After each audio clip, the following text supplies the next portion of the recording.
자, 이 시간에는 요한계시록 16장 8절부터 16절 말씀까지 읽었습니다. 요한계시록 39번째 시간입니다. 우리는 지난 시간에 마지막 재앙인 대접, 7대접 중에서 첫 번째 대접부터 세 번째 대접까지 살펴봤습니다. 이제 오늘은 네 번째 대접부터 여섯 번째 대접까지 살펴보고 7번째 대접은 내용의 특성상 따로 살펴보도록 하겠습니다. 오늘 말씀에서 우리가 특별히 주목해야 될 내용은 아마겟돈 전쟁입니다. 굉장히 유명한 전쟁이죠. 사실은 우리가 지금 아마겟돈 전쟁을 하고 있어요. 이따 그 말씀을 드리도록 하겠습니다. 이 도대체 아마겟돈이라는 곳이 어디를 얘기하는 건가? 자, 여기 나오는 이 아마겟돈이라는 곳이 실제적인 지명일까? 아니면 상징적인 이름일까? 오늘 성경에서 좀 찾아보려고 합니다. 자, 본문 8절 말씀 보겠습니다. 시작. 넷째 천사가 그 대접을 해에 쏟음에 해가 권세를 받아 불로 사람들을 태우니. 자, 이 말은 여러분 뭘 연상합니까? 자, 이 참고적으로 요한계시록 7장 16절 말씀 보겠습니다. 시작. 그들이 다시는 줄이지도 아니하며 목마르지도 아니하고 해나 아무 뜨거운 기운에 상하지도 아니하리니. 자, 여기 나오는 뜨거운이라는 단어가 아까 본문에서 나온 본문 8절에서 나온 태우다라는 뜻의 단어와 같아요. 자, 이 태우다라는 재앙은 하나님의 재앙 중에서 굉장히 중요한 재앙이에요. 우리는 태양과 굉장히 밀접합니다. 그래가지고 어떻습니까? 태양빛을 많이 받는 곳의 사람들과 태양빛을 적게 받는 사람들이 어때요? 생활이 달라요. 그죠? 뜨거운 곳에서 사는 사람들은 옷도 잘 안 입어요. 그죠? 근데 추운 곳은요, 막 두텁게 입죠. 문화도 달라요. 사람들 생김새도 달라요. 근데 오늘은 그런 것들을 떠나서 자, 이 성경에서 태양을 뭐를 설명할 때 태양을 이야기할까? 여러분, 히브리인들이 이스라엘 백성이 광야를 지나갈 때 뭐가 제일 무서웠을까요? 광야를 지나갈 때, 사막을 지나갈 때 뭐가 제일 무서워요? 태양이 제일 무서워요. 만약에 하나님께서 구름 기둥으로 가려주지 않았다면 이스라엘 백성은 광야에서 한 사람도 살아남지 못했을 거예요. 우리는 흔히 태양 아래 놓여있는 인생을 설명할 때 뭐라고 설명하느냐? 고단하고 힘든 인생이라고 설명해요.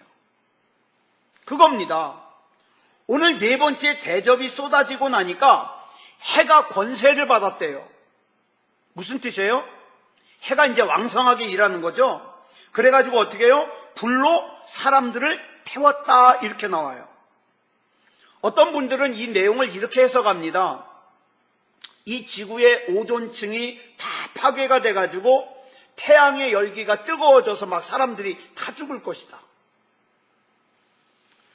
또 신천지에서는 뭐라 그러냐? 거짓 목사들 때문에 피해를 입는 것이다. 이렇게 해석을 해요. 거짓 목사들. 신천지에서 말하는 거짓 목사에는 저도 들어가요. 예? 이 거짓 목사들에 의해서 피해를 입는 것이다. 이 신천지가 이렇게 해석을 하는 데에는요,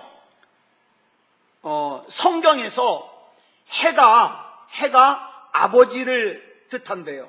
여기까지 맞아요. 그죠? 어디서 나와요? 요셉이 꿈을 꾸는데 해와 달과 11별이 자기에게 절을 하더라. 해가 누구예요? 아버지. 달은 엄마, 11별은 형제들. 그러니까 해가 아버지를 뜻한다. 맞아요. 여기까진 맞아요. 그런데 이단은요, 맞는 얘기 조금 하다가 그 다음에 자기 얘기해요. 그러면 뭐라 하냐?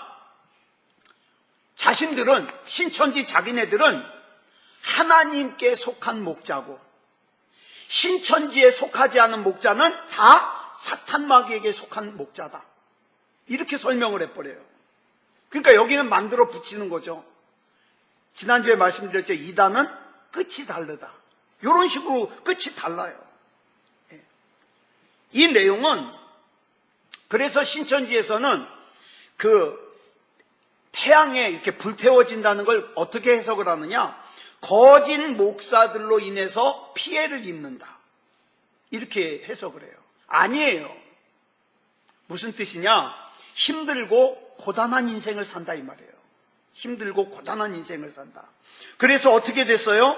본문 9절에 보니까 시작. 사람들이 크게 태움에 태워진지라 이 재앙들을 행하는 권세를 가지신 하나님의 이름을 비방하며 또 회개하지 아니하고 주께 영광을 돌리지 아니하더라. 자, 여기 보세요. 태양불로 태움을 당하는 인생들의 세 가지를 설명하고 있어요. 어떤 사람들?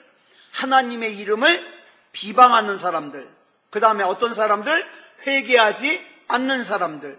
그 다음에 어떤 사람들? 주께 영광을 돌리지 않는 사람들. 이 사람들이 태양의 불로 태움을 당한다는 거예요. 그러니까 고단한 인생을 산다 이 말이에요. 고단한 인생을 산다. 그러면 다시 한번 질문합니다.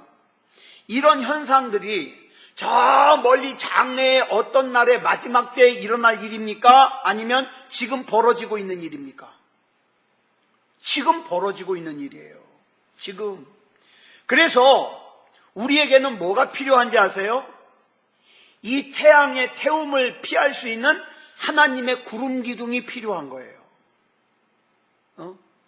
그래서 어떡합니까? 저와 여러분은 하나님이 아니면 안 되는 거예요. 그런데 교회 다니면서도 여전히 하나님과 상관없는 사람들은 어떻게 합니까? 하나님의 구름 기둥이 없이 살아요. 그러니까 교회 다니면서도 어떻게 해요? 여전히 불안한 거예요. 여전히 두려운 거예요. 하나님을 의지하지 못하는 거예요. 어디에 들어가요? 이 세 종류의 사람에 들어가요. 하나님의 이름을 비방하는 사람이나 회개하지 않는 사람이나 주님께 영광을 돌리지 않는 사람 속에 들어가는 거예요.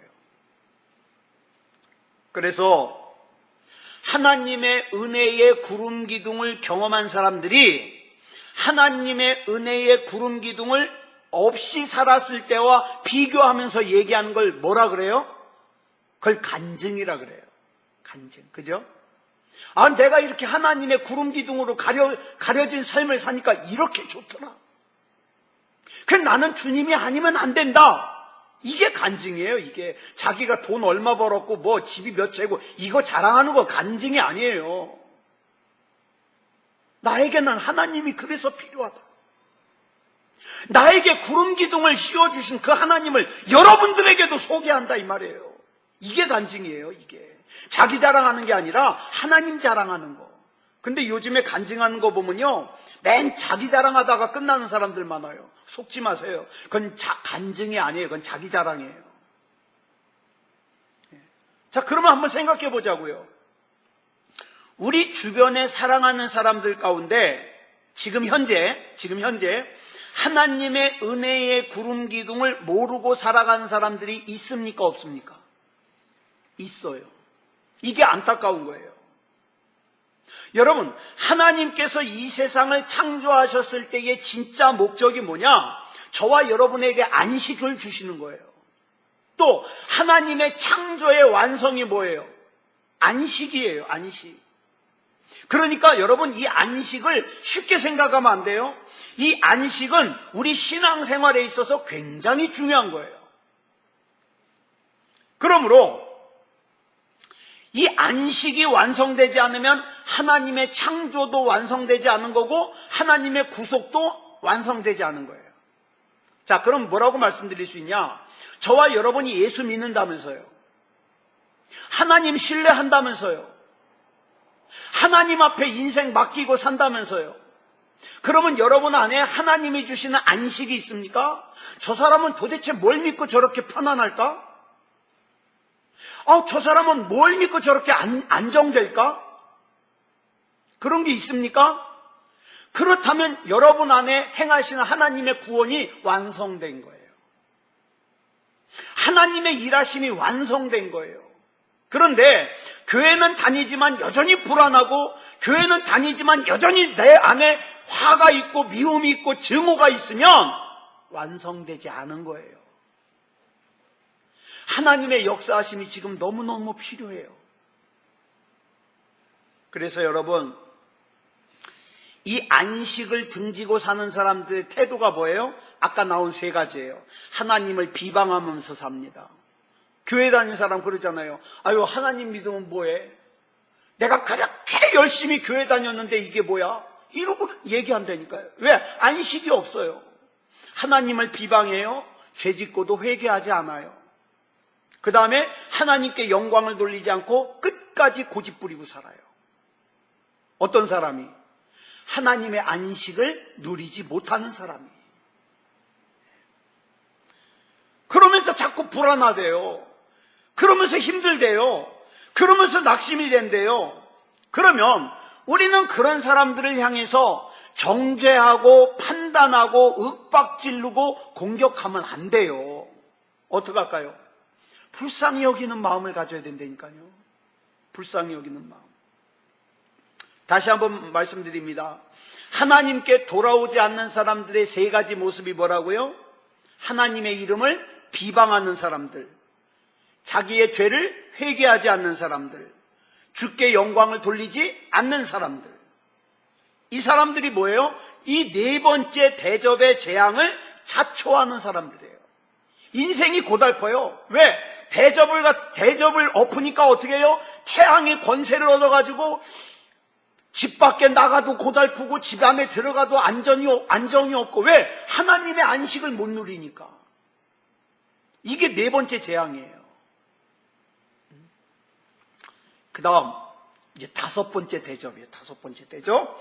자, 10절 보겠습니다. 본문 10절 시작. 또 다섯째 천사가 그 대접을 짐승의 왕좌에 쏟으니 그 나라가 곧 어두워지며 사람들이 아파서 자기 혀를 깨물고. 얼마나 아프면 자기 혀를 막 깨물을까요? 이 다섯 번째 대접은요, 짐승의 왕좌에 쏟아졌어요. 그랬더니 나라가 어두워졌대요. 어두워졌대. 이게 중요한 거예요. 어두워졌다. 여러분, 출애굽기의 10가지 재앙 중에 어두움이 나와요, 안 나와요? 예? 나오죠? 몇 번째죠? 장자가 죽는 거 바로 앞이니까 어두움이 9번째예요, 9번째. 근데 이 어두움의 재앙은요, 하나님의 구속사 가운데 종종 나타나요. 종종 나타나. 어디서 또 나올까요? 어둠이 임하는 거. 그쵸? 예수님이 십자가에 달리시고 성경에 보니까 우리 시간으로 낮 12시부터 오후 3시까지 어떻게 해요? 캄캄해졌어요. 온 땅이 어두움에. 그래가지고 사람들이 어떻게 해요? 두려워했어요. 여러분, 그러면 저와 여러분이 어두움에 대하여 가지는 첫 번째 이미지가 뭐예요? 어둡다. 답답하다. 그죠? 답답하다. 그래서 이 어둠은요, 영적인 무지를 뜻합니다. 아무리 설교를 들어도 못 알아먹어요. 예? 아무리 성경을 읽어도 못 알아먹어요. 그렇게 하나님의 말씀을 들어도, 그렇게 하나님의 말씀을 읽어도 세상에 나가면 생활이 똑같아요. 여전히 하나님 비방하고, 여전히 회개하지 않고, 여전히 자기 멋대로 살고. 이게 뭐예요? 영적인 무지예요. 영적인 무지. 그런데 여러분 생각에는 세상적으로 머리가 똑똑한 사람이 영적인 무지에 빠지기 쉬울까요? 좀 들똑똑한 사람이 영적인 무지에 빠지기 쉬울까요? 에? 누가? 똑똑한 사람. 야, 우리 들똑똑한 거 감사하자고요. 가만히 보면 좀 똑똑한 사람들이요, 영적으로 무지한 사람이 많아요. 왜? 자기 많이 안다 이거죠. 자기 똑똑하다 이거죠. 또 가만히 보면은 부모가 영적으로 무지하게 살잖아요. 그러면 자식이 그 부모 닮는 경우가 대부분이에요. 그러니까 저와 여러분은요, 내 자식을 위해서라도 어떻게 해야 돼요? 영적으로 무지하게 살면 안 돼요. 하나님 앞에 민감하게 살아야 돼요. 왜? 내 자식은 부모인 나를 닮으니까. 제가 어떤 간증을 좀 들었어요. 간증을. 어느 교수님 간증인데, 이 교수님이요, 이 간증 너무 은혜롭게 들었어요. 교수쯤 됐으니까 학교 다닐 때 공부 잘했을까요? 못했을까요? 잘했어요. 외국에 유학까지 갔다 왔어요. 게다가 이분의 따님은요, 이분이 딸이 하나 있는데 미국에서 학교를 다녀요. 그런데 그 딸 얘기를 하는 거예요. 딸 얘기를. 이 교수님 부부가, 이 부부가 둘 다 교수예요. 이게 얼마나 머리가 좋을까요? 우리 예인이는 시험만 못 보면 아빠 머리 닮아서 그렇다고 맨날 그러는데, 이 아빠도 그렇고 엄마도 그렇고 머리가 좋아가지고 교수님이니까 이 애가 얼마나 머리가 좋을까요? 그죠? 유전인자가 좋겠죠. 그랬는데 이 아이가 이제 미국에서 대입 준비를 하면서 어느 날 성적표를 받아왔는데, 성적표가요, F. 우리로 말하면 가. 수음이양 가. 낙제예요, 낙제. 그래서 이 교수님이 이건 뭔가 잘못됐다 그래가지고 담임 선생님한테 메일을 보냈대요. 메일을. 그랬더니 선생님으로부터 곧바로 답장이 왔는데 그 점수가 맞대는 거예요. 이 교수님 부부가 너무 속상해가지고 이제 집으로 왔어요. 집으로 왔는데 애가 시험 망쳐놓고 이제 입을 뒤집어 쓰고 우는 거예요. 왕 하고 우는 거예요. 그러니까 이제 여러 가지 생각이 왔다 갔다 하겠죠. 이 사태를 어떻게 해야 되나. 그러다가 이 교수님 부부가, 야, 우리 밖에 나가서 밥 먹자. 그리고 이제 달래가지고 밥 먹으러 갔어요. 외식하러 나갔어요. 자, 그러고 있는데 이 아이가 이제 음식이 들어가면서 조금 풀리는데 뭐라 그러냐면, 아빠, 내가 왜 그렇게 F학점 나왔는지 알아요? 당연하지, 공부 안 했으니까. 첫 번째 원인은 공부 안 해서요. 두 번째는 뭐냐면 시험을 보는데 컨닝 페이퍼가 돌아다닌 거예요. 컨닝 페이퍼가. 그랬는데 애들이 다 그 컨닝 페이퍼를 보고서 시험을 잘 봤다는 거예요. 근데 그 컨닝 페이퍼가 자기한테 왔는데 하나님의 딸인 내가 이걸 보면 안 된다 생각해가지고 던져버린 거예요. 안 보고. 그 얘기를 듣는 순간 이 교수님 부부는 이 딸을 자기 딸이라고만 생각했던 게 너무 부끄러운 거예요. 이 아이가 이런 생각을 가지고 있었구나. 그런데 시험은 죽 써놓고 얘가 미국에서 아주 명문대학교를 갔다가 지원을 한 거예요. 어차피 떨어질 거. 엄마가 나온 학교예요. 엄마는 또 명문대 출신이잖아요. 그 학교를 지원을 하는데, 여러분, 우리나라에도 논술이라는 게 있는데 미국에서는요, 그 학과 성적 말고 에세이라고 글 쓰는 게 있어요. 이게 아주 또 비중이 커요. 근데 얘가 에세이를 쓰는데 제목이 뭐냐면 셀레브레이트예요. 이게 뭐냐면 이 앞에가 C가 들어가서 셀레브레이트는 뭐냐면은 축제거든요. 근데 그 C를 빼고 거기다가 F를 넣은 거예요. 셀레브레이트. 없는 단어예요, 이거 원래. 이게 제목이에요. 그러면서 그 이제 내용이 뭐냐면, 내가 C학점만 받았더라도 우리 집에 셀레브레이트 잔치가 열렸을 텐데 자기가 F학점을 맞아가지고 셀레브레이트라는 거죠. 그러면서 하는 말이, 자기가 그 시험 보면서 있었던 일을 갖다가 쭉 거기다 쓴 거예요. 결론이 뭐냐? 그래도 나는 하나님의 딸로서 자부심을 가진다. 근데요, 학과 성적으로는 얘가 당연히 떨어져야 되는데 그 에세이만 가지고 얘가 그 학교에 합격을 한 거예요. 에세이만 가지고. 예. 우리가요, 그러면서 이 교수님이 얘기하는 게, 지금 얘가 대학을 갔는지 안 갔는지 이게 중요한 게 아니라는 거예요. 그 절박한 순간에 이 아이가 수단과 방법을 가리지 않고 자기가 목적하는 대로 학교를 가는 것을 목적으로 삼는 게 아니라 나는 하나님의 딸이다. 이걸 더 중요하게 여기니까 하나님이 책임지더라는 얘기죠. 우리가 살다 보면 지금 당장의 유혹 때문에 내가 두고두고 후회할 행동을 할 때가 얼마나 많아요. 그리고 나서 나중에 후회하죠. 아이고 그때 조금만 더 기도할 걸, 조금만 더 참을 걸, 조금만 더 공부할 걸, 이러면서 후회할 때가 얼마나 많아요. 그래서 우리가 그런 후회가 반복되는 인생을 살지 않기 위해서 우리가 반드시 기도해야 될 것이 뭐냐면, 하나님, 영적인 무지함에 빠지지 않도록 나를 붙잡아 주시옵소서. 이건 진짜 중요한 기도잖아요. 그렇다면 영적인 무지함과 어둠에 빠지면 그 끝이 뭐냐? 본문 11절 보겠습니다. 시작. 아픈 것과 종기로 말미암아 하늘의 하나님을 비방하고 그들의 행위를 회개하지 아니하더라. 자, 보세요. 영적인 무지함에 빠지면요, 하나님이 회개하라고 어려움을 주잖아요. 그러면 더 반항해요. 더 반항해요. 그래서 여기서 나오기를 뭐라 그래요? 영적인 무지함과 어두움의 결과는 뭐다? 고통이다. 고통. 그런데 이 고통보다 더 큰 문제가 있어요. 뭐냐? 고통을 고통으로 몰라요. 고통에 무감각해요. 죄에 무감각해요. 이건 더 심각한 거예요. 그러므로 저와 여러분이 우리 자신을 위해서 기도할 때 뭐 하나님 부자 되게 해주세요, 잘 살게 해주세요, 이런 것도 중요하지만 뭐가 중요하냐? 하나님, 영적인 어두움에 빠지지 않게 해주시옵소서. 내가 지금 있는 곳이 잘못된 곳이라면 빨리 깨닫게 해주시옵소서.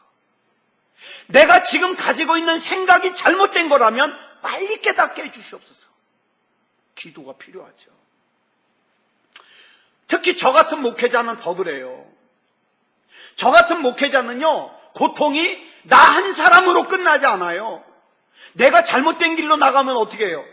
새소만교회 성도들 줄줄이 따라오잖아요. 줄줄이. 그러니까 특히 더 조심해야 된다. 특히 더. 자, 이게 5번째 대접이에요. 영적인 어두움. 자, 그 다음에 이제 6번째 대접이 나옵니다. 본문 12절 보겠습니다. 시작. 또 6째 천사가 그 대접을 큰 강 유브라데에 쏟음에 강물이 말라서 동방에서 오는 왕들의 길이 예비되었더라. 여러분, 창세기 15장 18절 볼까요? 시작. 그날에 여호와께서 아브라함과 더불어 언약을 세워 이르시되 내가 이 땅을 애굽 강에서부터 그 큰 강 유브라데까지 내 자손에게 주노니. 자, 보세요. 여기 보니까 하나님께서 아브라함에게 주시는 땅의 경계가 어디냐면 애굽 강에서부터 유브라데까지예요. 근데 오늘 본문에 보니까 그 유브라데에 대접을 쏟으니까 강물이 말라서 동방에서 오는 왕들의 길이 예비되었다 그랬어요. 자, 잘 보세요. 6번째 대접을 큰 강 유브라데에 쏟았어요. 그랬더니 강물이 말랐어요. 유프라테스 강은요, 동편 바람이 심하게 불면 바닥이 드러나요. 또는 가뭄이 심하면 바닥이 드러나요. 그러면 바닥이 드러나면 길이 생기겠죠? 이 길을 뭐라고 부르냐? 오늘 성경에 보니까 동방에서 오는 왕들의 길, 이렇게 나왔어요. 동방에서 오는 왕들의 길. 즉 뭐예요? 이방 나라의 왕들이 군대를 몰고 쳐들어오는 길이라 이 말이에요. 즉 하나님께서 이방 나라의 왕들이 이스라엘로 군대를 몰고 쳐들어오는 길을 열어놓는다 이 말이에요. 열어놓는다. 얼마나 크겠어요 이게. 예? 우리가 생각할 때는 어떻게 해요? 우리 하나님은 원수가 나를 공격해 올 때 막아주시는, 내가 피할 바위가 되어주시고 나의 요새가 되어주시는 그런 하나님으로 우리 믿고 있는데, 죄지면 하나님을 만홀히 여기면 어떻게 한다? 원수가 나를 치러 쳐들어오는 길을 하나님이 열어놓으신다. 이 뜻이에요. 자, 본문 13절 볼까요? 시작. 또 내가 보매 개구리 같은 새 더러운 영이 용의 입과 짐승의 입과 거짓 선지자 입에서 나오니. 자, 보세요. 그러면 이 유프라테스 강, 이 유브라데 강을 마르게 해가지고 길이 생겨가지고 원수가 쳐들어오는데 이게 그런 진짜 전쟁이냐? 그 다음 말씀을 잘 봐야 돼요. 여기 보니까 세 종류의 입이 나와요. 용의 입, 짐승의 입, 거짓 선지자 입. 자, 그러면 왜 입을 강조할까요? 입. 여러분, 입은 뭘 말하는 거예요? 입.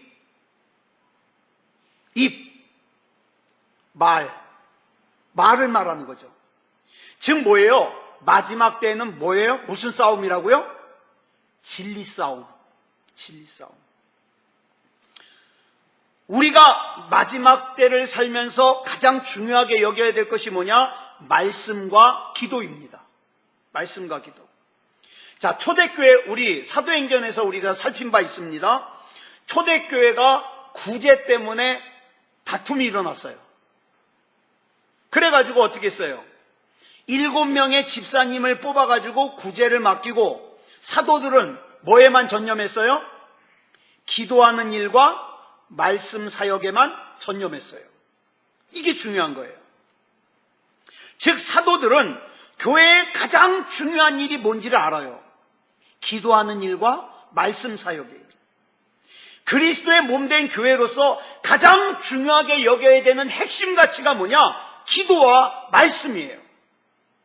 그런데 오늘 본문에서 6번째 대접이 쏟아지는 데 보니까 진리의 문제를 혼란스럽게 하는 입이 등장을 합니다. 자, 그러면 이 진리의 문제는 오늘날 우리와 연관성이 있을까요? 없을까요? 있죠. 여러분 진짜 무서운 게 뭐예요? 유사복음이에요. 복음하고 비슷한데 복음이 아닌 거. 하나님의 말씀이라고 하는 옷을 입고 교묘하게 들어오는데 하나님의 말씀이 아니에요. 그래서 교회를 분열시켜요. 이간질을 시켜요. 다툼을 일으켜요. 저희 집사람도 그렇고, 저는 못 만났어요. 저희 집사람도 그렇고 예인이도 그렇고 길 가다가 만났는데 요즘에 많대요. 5분만 시간을 달래요. 5분만. 그래가지고 자기 숙제를 해야 되는데 5분만 시간을 달래요. 그게 무슨 말 하는가 봤더니 하나님 어머니 얘기하더래요. 하나님 어머니. 아니 당연히 아버지가 있으니까 어머니가 있죠. 그러면서 하나님 어머니를 얘기한대요. 그러니까 막 저희 집사람이 막 혼냈대요. 똑바로 믿어야 되냐고. 똑바로 믿으라고. 그 이단이라고. 여러분 보세요. 요즘에요.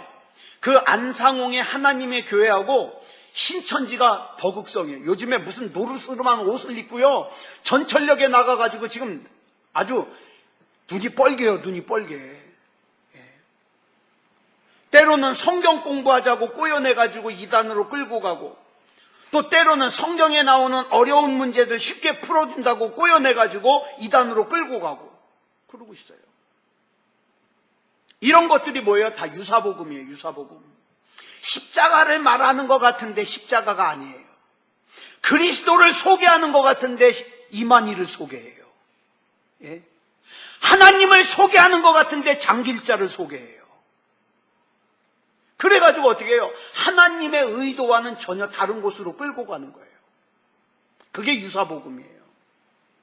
예? 하나님의 말씀을 듣는 사람들이나 하나님의 말씀을 전하는 사람들이나 공통적으로 염두에 두어야 될 것이 뭐냐?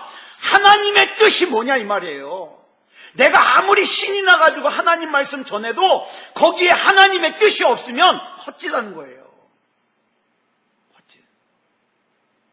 사탄 마귀는요, 지금도 용의 입과 짐승의 입과 거짓 선지자의 입을 통해서 막 가짜 복음을 막 쏟아내요. 막 쏟아내요. 중국 같은 경우에는 심각한 게 뭔지 아세요? 거기에는 기독교인지 이단인지를 분별을 못하고 거기는 가톨릭도 이단, 그러니까 가톨릭도 기독교, 통일교도 기독교, 신천지도 기독교. 근데 이 신천지 얘네들이 막 문제를 일으키니까 기독교가 문제를 일으켰다고 막 통째로 탄압하는 거예요. 이게 지금 중국의 현실이에요. 말세를 사는 우리들에게 하나님께서 조심시키는 두 가지가 있는데 뭐냐면 하나는 진리 문제예요. 하나님의 말씀에 올바로 깨어 있어라. 진리 문제. 또 다른 하나는 뭐예요? 우상숭배하지 말아라. 우상숭배. 나는 우상숭배 안 하는데요. 아니요. 잘 보세요. 내가 분명히 하나님보다 더 사랑하는 것이 있어요. 그 우상이에요. 나는 우상 숭배 안 한다고 생각했는데 어느 순간에 내가 우상을 숭배해요. 열왕기하 보면은 이런 사건이 기록되어 있어요.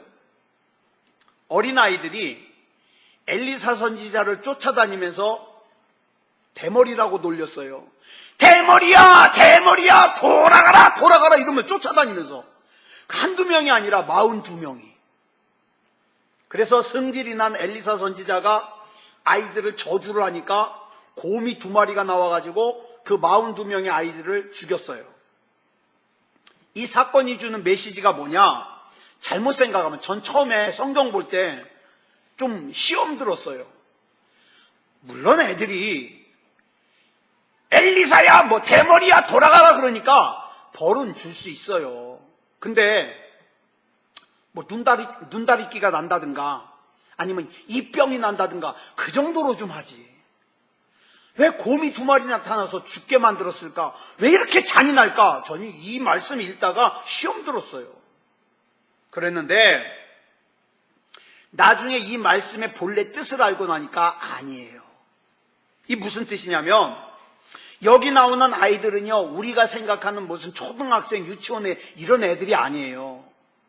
여기 나오는 이 아이들은요 무기를 들고 싸울 수 있는 청년들이에요. 그러니까 42명이 청년들이에요.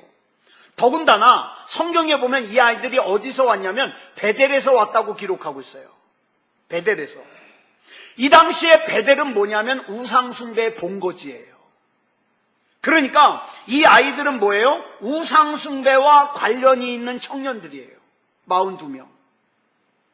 근데 얘네들이 엘리사 선지자를 갖다가 쫓아다니면서 대머리라고 놀렸는데 자 여기 잘 보세요.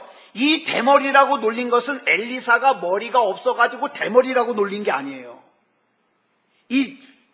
이 원뜻을 보니까 뭐냐 하면 이 당시에 히브리인들은요 자기 스승을 뭐라고 얘기하냐? 머리라고 생각해요. 머리. 그런데 여러분 엘리사의 스승이 누구예요? 엘리야죠. 이 당시에 엘리야가 어떻게 됐어요? 불수레를 타고 올라갔어요. 없어요. 없어. 그러니까 엘리사의 스승이 지금 이 세상에 없으니까 스승이 없다는 건 무슨 뜻이에요? 머리가 없다는 뜻이잖아요. 이게 대머리예요. 그러니까 이 말씀의 원래의 뜻을 해석하면 대머리야 올라가라, 대머리야 올라가라 이 말이 이런 대머리가 아니라 스승인 머리가 없는 자요. 네 스승이 하늘로 올라갔다며 너도 따라 올라가라 이 말이에요. 조롱하는 거죠.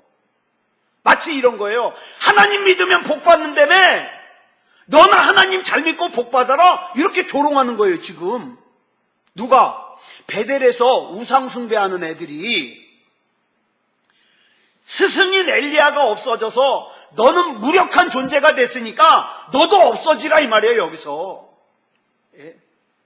그래서 하나님께서 엘리사 선지자의 저주를 들으시고 숲속에서 곰 2마리를 보내서 42명을 죽이시는 거죠.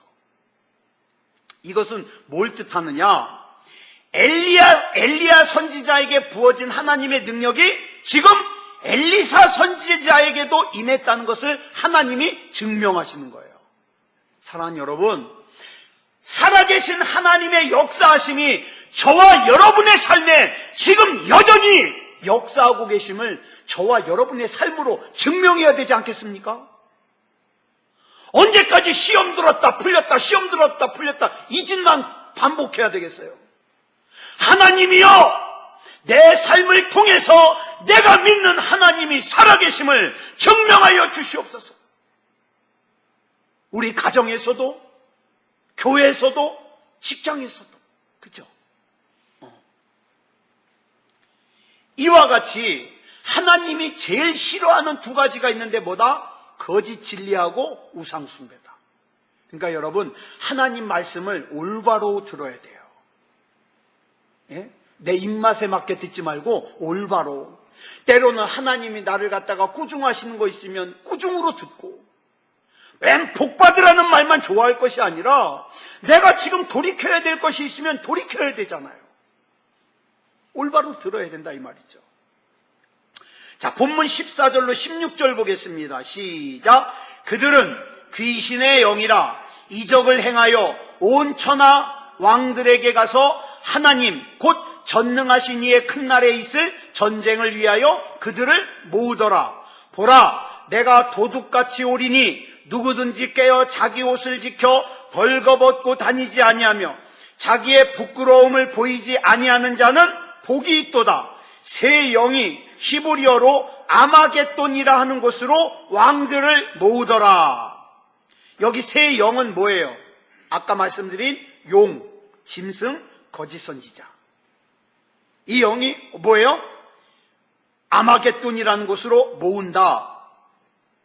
여기 나오는 아마겟돈에서 아는요, 하르라는 뜻이, 하르라는 단어예요. 원래 하르, 산. 그 다음에 마겟돈, 이 원 발음은요, 메기또예요. 그러니까 원래대로 하면 뭐예요? 하르메기또. 아마겟돈이 하르메기또. 이 메기또는요, 구약에 나오는 무기또를 말해요. 무기또. 그러니까 아마겟돈의 뜻은요, 무기또의 산이라는 뜻이에요. 무기또의 산. 근데 지난번에 말씀드렸죠. 이 무기또라는 곳이 어디라고요? 올라가 보면 이스라엘이, 예루살렘이 한눈에 내려다 보여요. 그러니까 이스라엘을 쳐들어오는 쪽이나 막는 쪽이나 어디를 반드시 지켜야 되느냐? 바로 이 무기또를 지켜야 돼요. 요충지예요. 그래서 성경에 보니까 성경에 나오는 전쟁만 여기서 20번이 나와요. 성경에 나오는 전쟁만. 자, 그러다 보니까 이스라엘을 쳐들어가려면 제일 먼저 점령해야 되는 곳이 무기또고, 적이 쳐들어올 때 절대로 뺏기면 안 되는 곳이 무기또예요. 근데 이 무기또를 갖다가 또 뭐라고도 부르냐? 텔 무기또. 즉, 텔은 언덕이라는 뜻이에요. 언덕. 이 무기또는요, 지금도 고고학자들이 말하는데 그 밑에는 지금도 수많은 유골이 묻혀 있대요.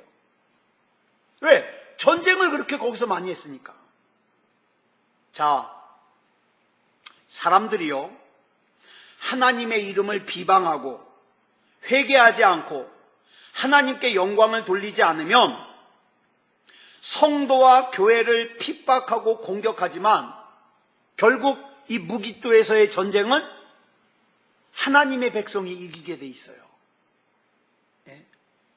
이 싸움에서 하나님의 백성들은 마침내 승리한다는 이름이 바로 아마겟돈이에요. 저와 여러분의 믿음을 빼앗아 가려고 저 신천지의 이만희도, 저 하나님의 교회 장길자도, 저 전능신교도, 또 아직도 없어지지 않은 저 통일교나, 저 전도관이나, 저 정명석, 복음 침례회라 그러죠? JMS 정명석이나, 이런 데가 그 새 영이 돼가지고 힘을 합해가지고 저와 여러분을 무너뜨리려고 이 모양 저 모양으로 애쓰지만, 저와 여러분이 하나님의 말씀에 똑바로 올바로 굳게 서 있으면 절대 지지 않아요. 지지 않아요. 그래서 이 아마겟돈 전쟁이라는 것은 영적인 전쟁, 지금 저와 여러분이 하고 있는 영적인 전쟁을 말하는 거지 무슨 세계대전 이런 게 아니에요. 그렇게 해석하면 안 돼요. 그래서